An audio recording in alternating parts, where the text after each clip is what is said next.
Graça e paz, irmãos. Quero convidá-los a irmos ao primeiro livro de Samuel, no capítulo de número 24. Primeiro livro de Samuel, capítulo 24. Eu quero agradecer à igreja, ao conselho da igreja, ao pastor Roster pelo convite, estar aqui dividindo com os irmãos o pão da palavra do Senhor. Agradecer a Deus em especial, porque é sempre um privilégio poder fazer isto, irmãos. E é esta igreja que particularmente me traz sempre à memória o fato de que aqui eu fui batizado. Então, isso me faz sentir sempre em casa aqui. E eu não canso de repetir isso, para mim isso é um grande privilégio. Eu quero, só para quem não sabe, o reverendo Roster me ligou bem cedo, dizendo que não poderia estar porque está numa reunião da APECOM, ele com tantas atribuições, hoje não pôde, tinha quase certeza que não daria tempo de chegar. Eu imagino, que eu sei como são reuniões presbiterianas, mas as responsabilidades às vezes exigem do servo do Senhor. Irmãos, eu quero pedir suas orações, antes de começar a pregação, pedir suas orações pela minha família, pelo nosso ministério. Deus nos tem dado ministério ali em Vila Formosa por alguns anos, desde o ano 2000, mas Deus também tem nos chamado para sair e ir a um outro campo, e Deus nos tem chamado para uma nova igreja. Então, atualmente sou pastor em Vila Formosa, ano que vem serei pastor no Tatuapé, já tem até irmãos do Tatuapé aqui conosco hoje, tá bom? Então peço as suas orações por mim, pelos irmãos do Tatuapé. Vamos fazer parte do mesmo presbitério, no próximo ano, se Deus assim o permite. Pastor, acabei de dizer, o senhor vai embora, que eu acabei de falar que o senhor não viria. Eles vão pensar que eu estou mentindo, Eu acabei de dizer que o senhor não viria, que estava numa reunião. Bom, vocês entenderam que ele chegou a tempo. Irmãos, o texto que nós vamos pregar é um texto longo, então eu não vou lê-lo inicialmente, eu vou resumir a história para você ter a história em mente. A história aqui é o episódio em que Davi podia matar Esaú e não o fez. Davi estava fugindo de Esaú. Esaú tinha um ódio, um ciúme do rei Davi, porque as mulheres estavam cantando que Davi matou mais 10 milhares e Saul só matou alguns milhares. Saul era um homem irado, Saul era um homem irritado, Saul era um homem de espírito perturbado, e ele se pôs à caça de Davi. Então não é à toa que o livro de Samuel vem nos descrevendo a fuga de Davi. Ele já havia se escondido na caverna de Adulão, ele e os seus homens. Aliás, o exército de Davi era um exército maravilhoso, os endividados, os perturbados de espírito, só gente era o BOPE, não era o BOPE da época, vocês sabem disso. Mas estava fugindo de Saul. Saul deu uma trégua para Davi, porque teve que resolver um problema com os filisteus. Mas assim que ele terminou o problema com os filisteus, o texto nos informa que ele disse assim para os seus exércitos: vamos atrás de Davi. Ele recolheu ali, chamou os seus melhores homens, 3.000 homens, chamou a força de elite, chamou agora é o BOPE, chamou ali a principal força de elite, vamos atrás de Davi. E Davi estava escondido numa outra caverna. E é aquele episódio que Saul entra na caverna para aliviar o ventre, e Davi tem Saul em suas mãos. Os homens de Davi falam: é agora, Davi, você vai matá-lo, foi Deus que te deu essa oportunidade. E Davi vai perto e corta um pedaço do manto de Saul e deixa Saul livre. Neste episódio, meus irmãos, algo muito impressionante aconteceu. Este homem ciumento, este homem iracundo, este homem que queria ver Davi morto, tentou contra a vida de Davi, tem a seguinte palavra. Eu quero que você leia hoje apenas comigo a partir do verso de número 17, a palavra de Saul. No verso de número 16, o final diz: chorou Saul em voz alta. disse a Davi: mais justo és do que eu, pois me recompensastes com bem, e eu que te paguei o mal. Ele mais à frente, no verso de número 20, diz: agora, pois, tenho certeza de que serás rei, e de que o reino de Israel há de ser firme na tua mão. A atitude de Davi transformou o coração do seu cruel perseguidor. Porque, meus irmãos, o coração de um justo pode ensinar o mundo a ser diferente. E por que isso é importante ser ouvido hoje? Porque nós estamos completando o ciclo de comemorações do aniversário da República Brasileira. E estamos, irmãos, diante de um país carente de modelos de vida. Estamos diante de um país que não sabe para onde olhar. Em geral, o que molda o caráter de uma nação é a sua elite. É na elite que as pessoas se espelham. É por isso que imita-se muito a vestimenta das cortes, os hábitos dos ricos. A elite que o Brasil tem, infelizmente, é uma elite empobrecida de caráter. A elite da nossa nação são os nossos artistas, são os nossos jogadores de futebol. O nome mais falado de um brasileiro na atualidade fora do Brasil ou é Neymar ou é Anitta. Onde essa nação vai encontrar caráter para imitar, para aprender? Na nossa elite política? Naqueles que aparecem diante do povo como respeitáveis senhores do governo? Nós precisamos que os justos deste país ensinem alguma coisa a este país. Irmãos, o Senhor espera mais da sua igreja num país como o nosso. E nós estamos falhando. Quando olhamos para o passado, para a história desta igreja, por exemplo, quando se ouve dizer que os intelectuais vinham a estes bancos onde hoje estão sentados os irmãos para ouvirem o pastor desta igreja pregando, o senhor Miguel Riso, quando eles queriam saber o que é que nós pensávamos sobre algo desta nação, quando éramos os conselheiros, quando nossos profissionais formados nos bancos da igreja faziam a diferença no mundo. Esse tempo passou. Como é que nós vamos levar o nosso púlpito para as ruas? Nós precisamos que os justos do Senhor se manifestem. Esta noite eu quero olhar para dentro do coração de Davi. Eu quero aprender com o coração deste homem justo, assim como Saul aprendeu. Um ato de justiça que ensinou o homem mais cruel daquele tempo. Um homem invejoso se quebranta diante de um coração justo. E eu queria que ao final desta meditação, irmãos, nós nos perguntássemos: como está o nosso coração? Como é que as pessoas estão vendo a nossa justiça? De que jeito nós estamos revelando esta justiça que Jesus Cristo nos deu? E eu quero começar olhando para os versos iniciais deste capítulo.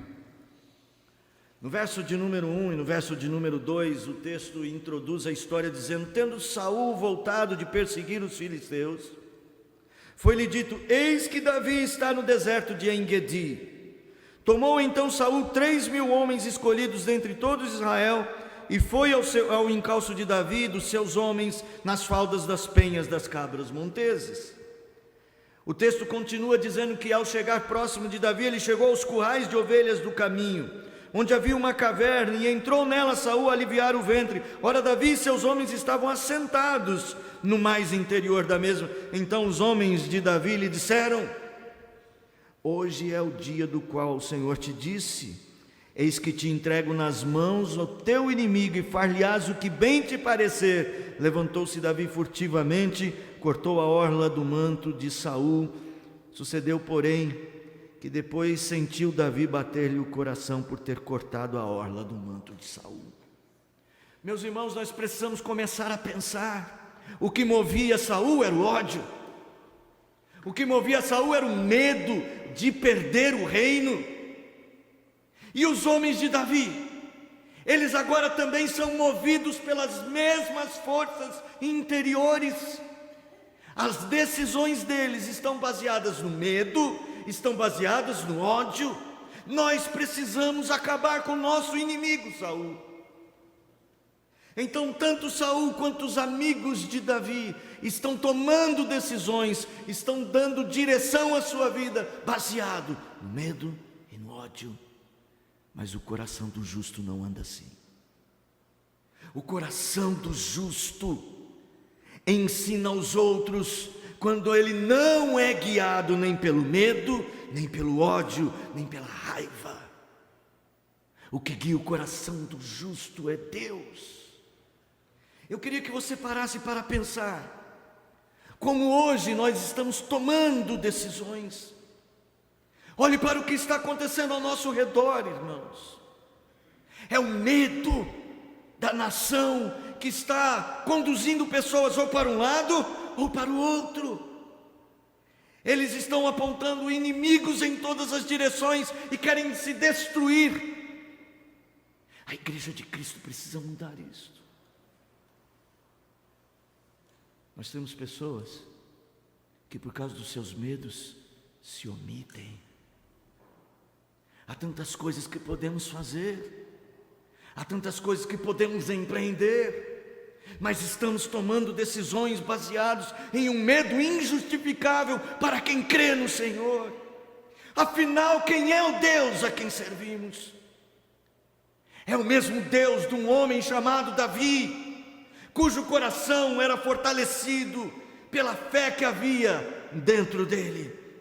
Ele certa vez lutou contra o gigante Golias, um homem que confiava nas suas armas, um homem que confiava no seu escudo, um homem que confiava na sua altura, na sua força, um homem essencialmente materialista. Todo Israel estava com medo, Saul estava com medo, estavam se rendendo por medo. E Golias, movido de ódio, queria matar Saul e todos os outros. Mas Davi não. Davi se levantou em nome do Senhor Jesus. Irmãos, eu quero saber onde estamos nós, os evangélicos, onde estamos nós, os justos. O que é que nós estamos fazendo? Estamos nos escondendo, irmãos. Estamos nos omitindo. Onde estamos nós nas decisões deste grande país? Onde estamos nós nos problemas que precisam ser enfrentados? Onde estamos nós quando as ruas estão cheias de pessoas sem ter o que comer, sem ter o que vestir? Estamos fazendo economias para quem? Estamos lutando por quem? Estamos nos escondendo do quê? Com o quê?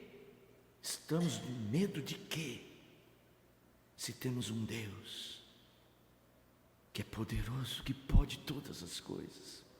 Os homens de Davi disseram a Davi que talvez fosse a hora de libertar do inimigo, mas o texto diz que lá no coração de Davi algo doeu dentro dele. O texto no verso de número 5 diz que sucedeu, porém, que sentiu Davi bater-lhe o coração. Sentiu pesar o coração do justo. Ainda que ele dê passos na direção equivocada, o coração do justo se levanta para que ele ande em retidão. Talvez você seja alguém assim. Talvez neste dia, talvez ainda nesta semana, talvez entre os seus projetos, talvez entre os seus sentimentos, talvez entre as suas decisões mais importantes na vida, você esteja sendo guiado em algum momento pelo medo, pela raiva, pelo ódio. Mas o coração do justo não pode ser assim. Meus irmãos, o que esse mundo precisa aprender com uma igreja santa, com uma igreja que anda em retidão. O texto dos Salmos, todos os Salmos no geral, eles tratam de várias questões, mas um dos temas que se repetem muito fortemente nos Salmos é justamente o tema do justo e do ímpio. É por isso que se abre o Saltério, e todos os 5 livros do Saltério se abrem com a ideia de que o justo não anda no caminho do ímpio, não se assenta na roda deles, não se esclarece com eles acerca do caminho. Ao contrário, o caminho do justo é diferente, é um caminho que o Senhor conhece, porque qualquer caminho de impiedade é caminho de morte. Se você puder, abra comigo no Salmo de número 68. Talvez você também pense assim algumas vezes, mas é tão difícil ser justo numa nação injusta. Às vezes nós precisamos, pastor, pôr alguém para revidar, porque eles só querem bater em nós, eles querem pisar em nós, eles querem criar leis para nos massacrar. Nós não precisamos ter medo dos homens. Amém. Salmo 68, verso 1. Aliás, de quem será que é esse salmo, hein? Ele disse assim: levanta-se Deus, dispersam-se os seus inimigos, de sua presença fogem os que o aborrecem, como se dissipa a fumaça, assim tu os dispersa, como se derrete a cera ante o fogo, assim à presença de Deus perecem os ímpios, os iníquos. Os justos não, porém, se regozijam, exultam na presença de Deus e folgam de alegria. É a diferença. O coração do justo, a atitude do justo, o caminho do reto é como a luz da aurora. Ele vai brilhando, ele vai aparecendo. A nossa estratégia não é o medo, não é o ódio. A nossa estratégia é a justiça do reino de Jesus. É por isso que a temos que buscar como prioridade. Nós não precisamos usar as armas dos ímpios. Nós vamos contra eles em nome do Senhor dos exércitos de Israel. Louvado seja o Senhor. Eu quero convocar você a agir, a olhar para o coração de Davi. Deixa eu dizer algo sobre o coração de Davi. Quando a gente lê os livros de Samuel, e eu estou pregando uma série nos 2 livros de Samuel, já estou lá no 2º. Você percebe que o primeiro dos livros de Samuel tem uma ênfase, e a ênfase é justamente no estabelecimento do reino, no estabelecimento do rei. E ali há um contraste no primeiro livro entre Davi e Saul, e desde o início. Primeiro porque Saul foi escolhido pelos homens, e o texto diz que Davi foi escolhido por Deus. Quando Samuel, no capítulo de número 16, vai à casa de Jessé, para Deus mandar um rei, o próprio Jessé desprezou seu filho.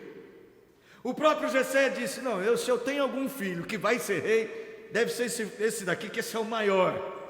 E passa um por um. Não, se eu tiver algum filho que vai ser rei, tem que ser esse que é o mais corajoso, esse que é o mais forte, esse que sabe lutar, fez MMA, ou fez jiu-jitsu. Aí Deus fala para Samuel: não atentes para a sua aparência. O homem olha a aparência, mas Deus vê o coração. Amém. Escuta, meu irmão. É por isso que Lucas, em Atos dos Apóstolos, diz que aquele homem era segundo o coração de Deus. O coração de Davi era afinado com a vontade de Deus. E isso me leva ao meu segundo ponto, se você voltar para o texto comigo, em 1 Samuel 24. Pesou no coração de Davi ter cortado a veste de Saul. E disse aos seus homens, verso 6: o Senhor me guarde de que eu faça mal, ou de que eu faça tal coisa ao meu Senhor, isto é, que eu estenda a mão contra ele, pois é ungido do Senhor. Meus irmãos, o coração do justo nunca age contra a vontade de Deus. O que Davi está dizendo aqui para nós é que se Saul é rei, Saul pode nem ser o rei que eu gostaria. Saul, eu sei que é um homem de coração perturbado. Um dia eu estava lá tocando harpa para ele, para acalmar o coração dele, ele me jogou uma lança. Se eu não tivesse esquivado, teria morrido. Talvez Davi tivesse em mente quem era Saul, mas no coração dele diz: se Deus o escolheu, eu não vou contra Deus. Nem que a vontade de Deus seja diferente da minha.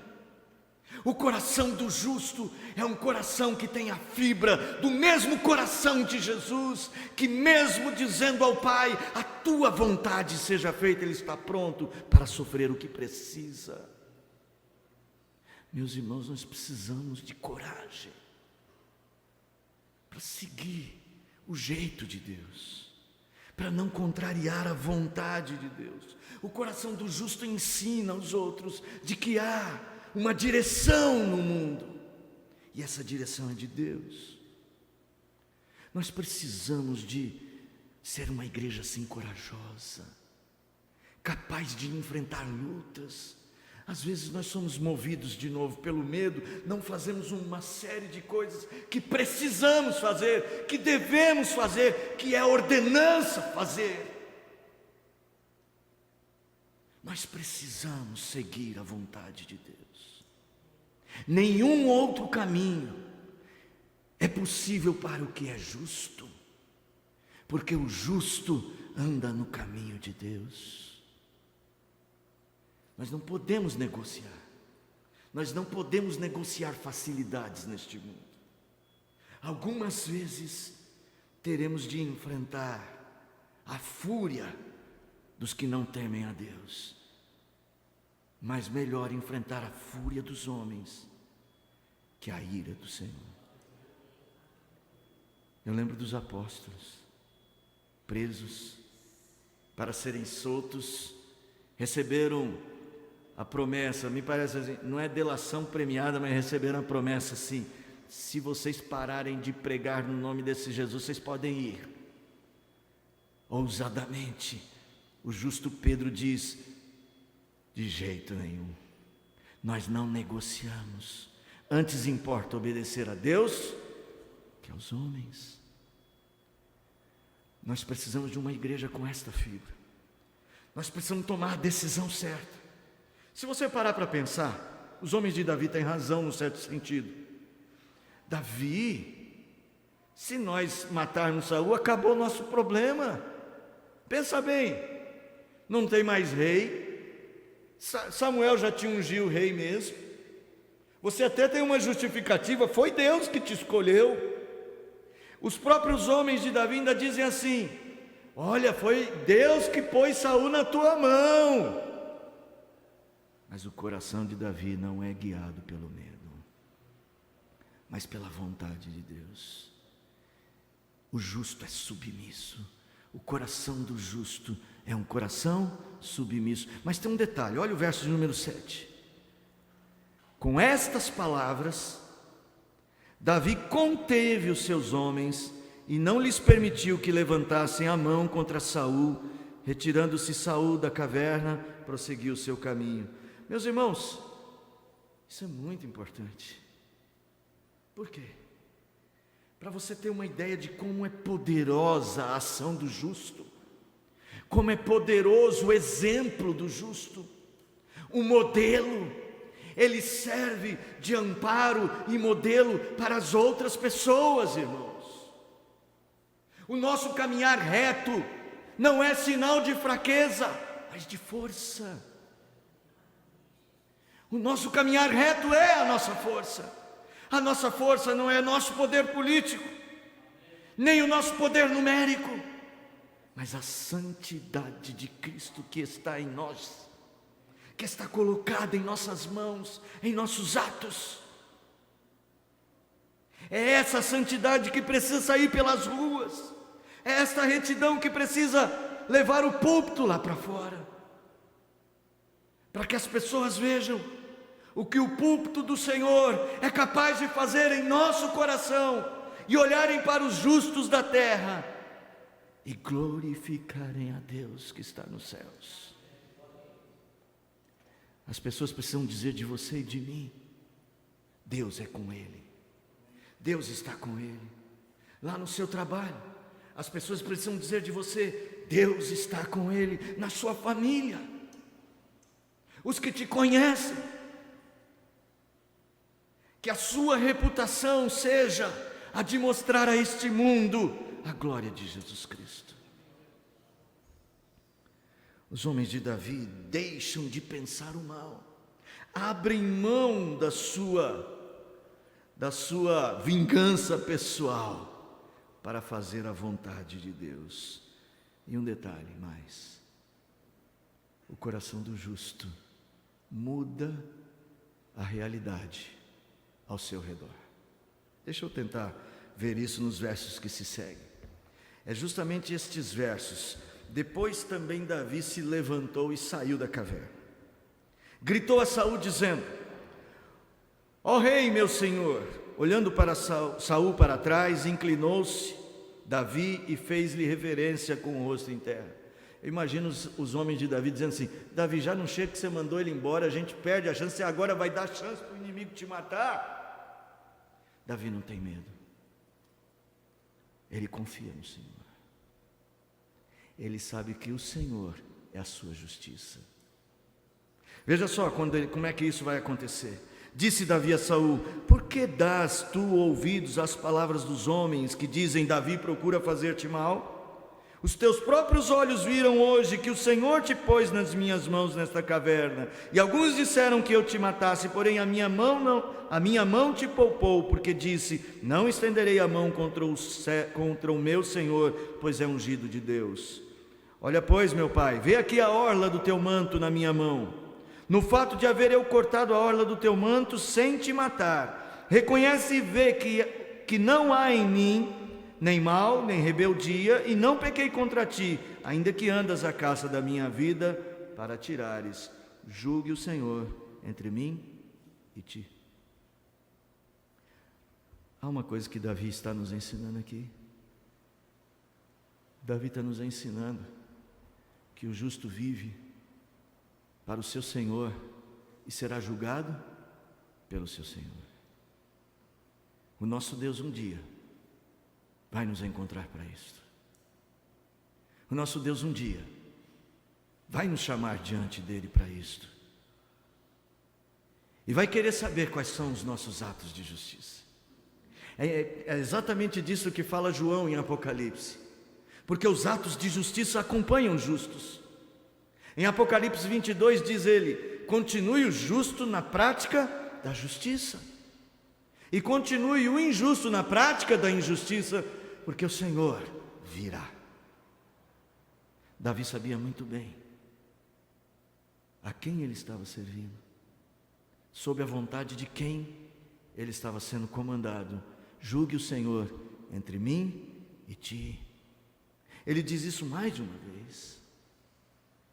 Meus irmãos, essa atitude de Davi, essa confiança de Davi, essa maneira como Davi andava retamente diante de Deus, não procurando seus interesses, mas honrando a Deus, não sendo guiado pelo medo ou pelo ódio, mas sendo guiado por uma consciência da vontade do seu Senhor. Isso atingiu o coração de Saul profundamente. Quando Saul ouviu Davi dizendo: julgue o Senhor entre mim e ti, Davi ainda usa um provérbio que ele diz, um provérbio antigo, verso 13: dos perversos procede a perversidade. Eu sou um homem justo, eu não faço as coisas do jeito dos ímpios. Então Saul, no verso de número 16, tendo acabado de falar estas palavras, chorou Saul em alta voz. É você, meu filho Davi. Aquele homem se quebrantou, porque olhou para o coração de um justo. Irmãos, o que é que nós estamos fazendo com a nossa igreja? E com a grande oportunidade que nós temos de fazer a diferença nesse mundo. Se perdemos a coragem dos justos, e se perdemos o poder de decidir do jeito de Deus, se estamos deixando com que nossos medos, às vezes nossas fraquezas, nossas limitações, nos comandem muito mais do que a nossa fé no Senhor Jesus Cristo. O Senhor tem uma convocação para os seus justos que há na terra. Vocês e eu, nós, os justos do Senhor, somos a preciosa possessão de Deus neste mundo. A luz de Jesus Cristo só poderá brilhar nesse mundo se nós andarmos retamente e tomarmos a decisão do caminho correto, irmãos. Nós não precisamos ser os mais fortes. Nós não precisamos ser maiores ou mais poderosos.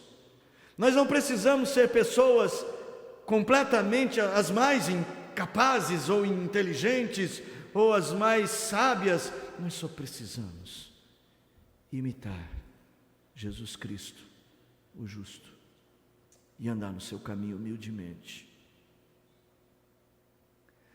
Este Brasil precisa de nós, da nossa justiça. Mas quando eu digo assim de forma tão ampla, parece tão longe de nós. Mas onde começa o Brasil, pastor? O Brasil começa dentro da sua casa. O Brasil começa no seu condomínio. O Brasil começa na empresa onde você está. O Brasil começa naquela calçada ali, ao lado da igreja. O Brasil começa a 1 metro de distância de onde você estiver, esteja você onde estiver nesse país. Esse é o jardim que foi maculado e que precisa de jardineiros, tirando as pragas e plantando árvores frutíferas que deem fruto, que mudem as coisas. Talvez você esteja pensando, eu queria fazer isso na minha família, eu queria fazer isso com pessoas que eu conheço, que eu amo. Como é possível?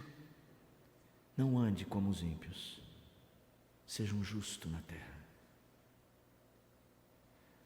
Não ande pelo medo, ou pelo desespero, ou pelo ódio. Não seja guiado por outra coisa que não seja a vontade de Deus. Permita que a vontade de Deus estimule a tua vontade, e as tuas decisões sejam como as decisões de um homem justo, e as pessoas vão enxergar o seu coração.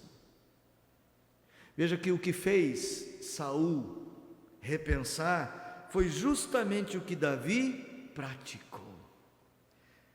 Mostraste hoje que me fizeste bem. O Senhor me havia posto em tuas mãos e você não me matou, Davi. Se fosse eu, Davi, talvez Saul estivesse dizendo assim, se fosse eu, Davi, não tinha sobrado nem um pedacinho da tua veste. Se fossem os homens, teriam repartido as vestes de Davi e teriam matado Davi. Isso faz você lembrar de alguma coisa? É assim que os homens agem. Eles agem por medo, por inveja, eles agem por ódio. E foi assim que o verdadeiro grande rei de Israel morreu numa cruz. Mas o texto bíblico diz que Ele fez aquilo para que eu e você fôssemos feitos justos do Senhor. O meu servo, o justo, dará a sua alma em favor de muitos, para que a nossa justiça pudesse ser vista neste mundo. E nós temos uma dívida com aquele que era justo e nos fez justos para a glória do nome dele. A nossa justiça é a nossa dívida.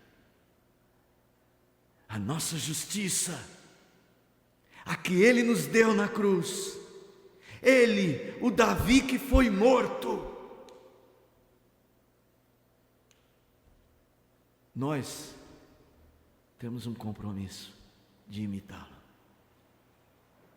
por amor a ele, para obedecê-lo, porque este reino é dele. Esta noite, irmão, pense um pouco. Pense um pouco. Você, meu jovem, você que é chefe de família, esposa, esposo, pais, filhos, você que está no meio empresarial, você que está entre os empreendedores, você que está na academia, você que é professor, ou você que é aluno, ou você que falou assim, não, eu já sou aposentado, pastor, nenhuma dessas categorias me atinge mais. Mas você que é aposentado, você que está vivendo em meio às pessoas, você que está indo para o parque andar, você que está indo para a academia fazer ginástica, você que vai ao consultório médico, você que vai à fila do mercado, você que não tem mais fila no mercado, né? Você que faz o que faz todos os dias, faz uma reflexão. O meu coração de um justo diante de Deus está exposto? O que é que as pessoas que convivem comigo estão aprendendo com o meu coração justo? Ou eu estou em dívida?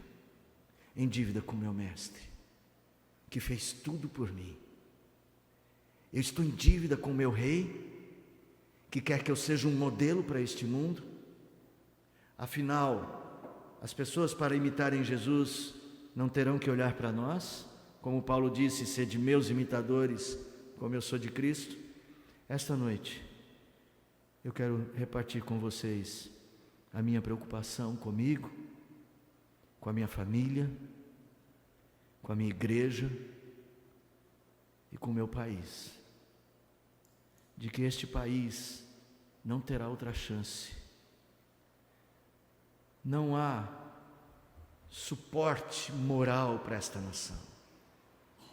A intelectualidade desta nação está corrompida, irmãos. O poder econômico, as famílias ricas, poderosas, estão quase todas envolvidas com escândalos. O poder político não pode prover caráter para essa nação. Eu nem preciso dar exemplos. Haja vista a dificuldade que eu imagino que o irmão está tendo para escolher alguns candidatos. Graças a Deus ainda tem uns, em algum lugar deve ter algum que seja bom. Tem. Nós temos que escolher bem. Mas esse poder político não pode prover caráter para esta nação. Nossa nova elite, nossos artistas, nossos esportistas, eles não podem prover caráter para essa nação. Alguns muito bem intencionados, eu reconheço isso, mas não dá para ser um lugar onde a nação vai beber caráter. Eu creio que isso terá de vir dos bancos da Igreja de Cristo. E nós vamos ter que nos ajuntar para fazer isto. Mas, diferente do tempo do reverendo Miguel Riso, eles não vêm aqui mais para aprender conosco. Eles não entram mais por as portas das igrejas para ouvir Carlos Eduardo Pereira. Eles não entram mais pelas portas da igreja para ouvir a palavra de Deus pregada nos nossos púlpitos. Então nós temos que levar o nosso púlpito até eles. Mas como é que a gente vai fazer?